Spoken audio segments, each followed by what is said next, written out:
or the only team in the NFL that the Patriots have not beaten since the start of the 2008 calendar year. I had to check that. And Jason Pierre-Paul isn't backing down to the perfect Patriots. He said this: they're undefeated, but they'll have to come through here. We'll get to the quarterback. I'm sure of it. I know I will. You don't know. He might have an off game. He might be sick. You don't know. Anything can happen. I hope he's sick. That would be better for us. Stephen A., was this smart to say by one JPP? Well, you want to hype yourself up as much as you possibly can because the Patriots are running roughshod over the entire league right now. We understand this.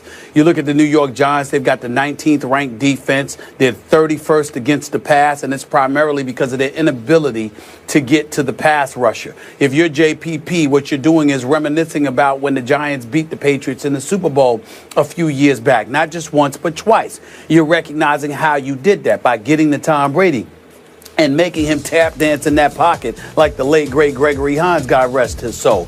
I don't think this Giants defense is capable of it, but I don't think that JPP's comments were nearly as incendiary as some people might be trying to portray it to be. Because he did say, I hope he gets sick. That would help us. You never know. You know, he might have a bad day, something like that. He wasn't sitting there saying, we're better than him. We're gonna humble him. We're going to do this, that, and the other. He's saying that, you know what? Anything could happen on any given day.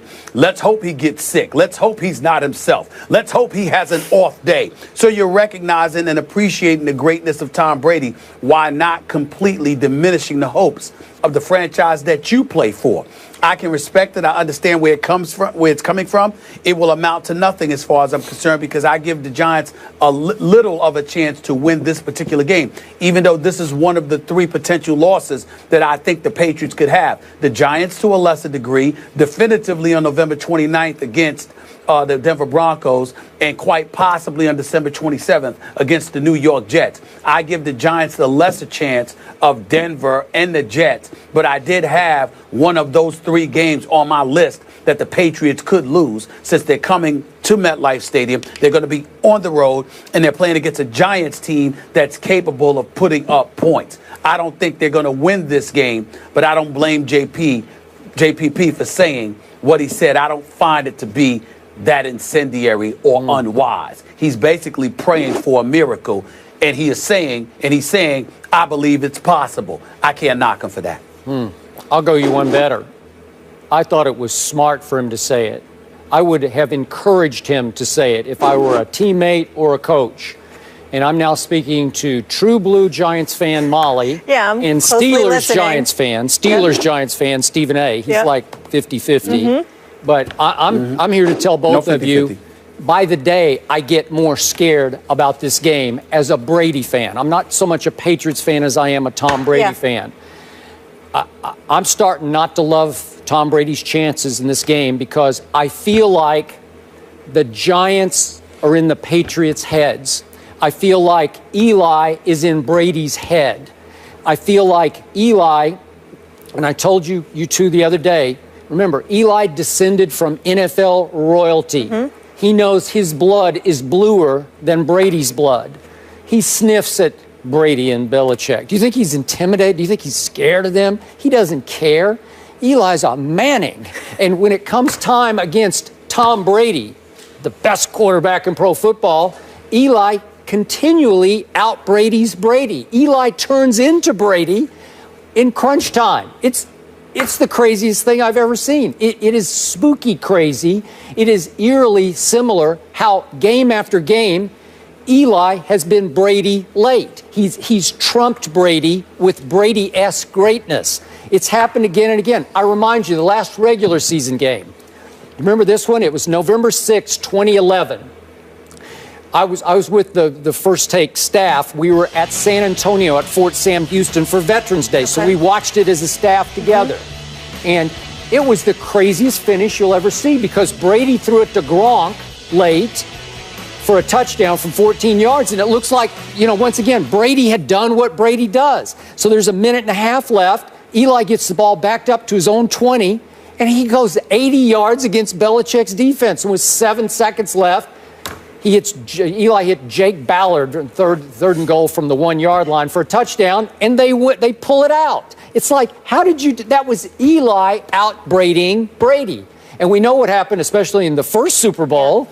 Tom Brady went down with a couple of minutes left, hit Randy Moss for the touchdown. It's 14-10, New England. It's like, that's what Brady does. And then we know, I don't even want to get into how Eli did it, but he did it. I got to give it to him. And he finally hit Plaxico for the game-winning touchdown.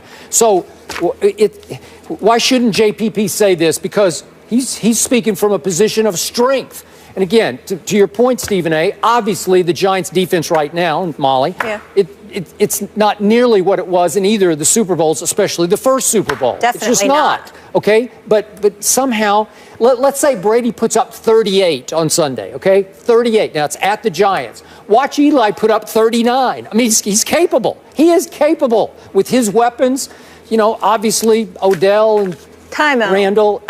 I'm not doing anything here. I'm just telling you the truth. Is this your manipulation trying to jinx us? And is that where your mind is going? I'm telling you the truth. Yes, it is. You know the Patriots are going to win. I don't know. We can't trust that. I don't know that. He's trying to jinx me, right? Hey, I know some of the best Patriots fans in this country, and I've been communicating with them this week.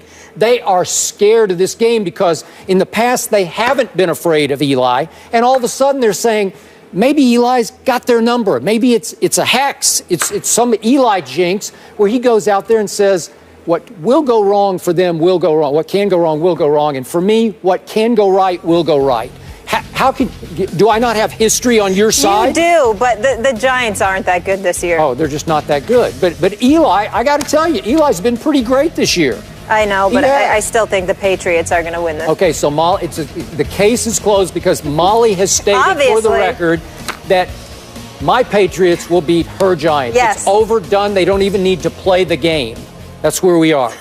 Okay, good. And America knows too. Let's cancel the game and just give the Patriots another W. Good. Whatever. At least you know I'm not that biased. I don't always just pick with my heart. Well, I'm a rational woman. I'm speaking with my heart because the facts scream. Yeah. Did Molly just say she was a rational woman? Is that what she just said? Yes. Miss Connecticut? Yes. You know, rooting for the Giants and showing no objectivity whatsoever when she's talking about her favorite teams. Did she just sit there and say that? Yes. I'm just wondering. Yeah. I'm just saying. Skip, is that what you heard? That's what I heard. Is that what you heard?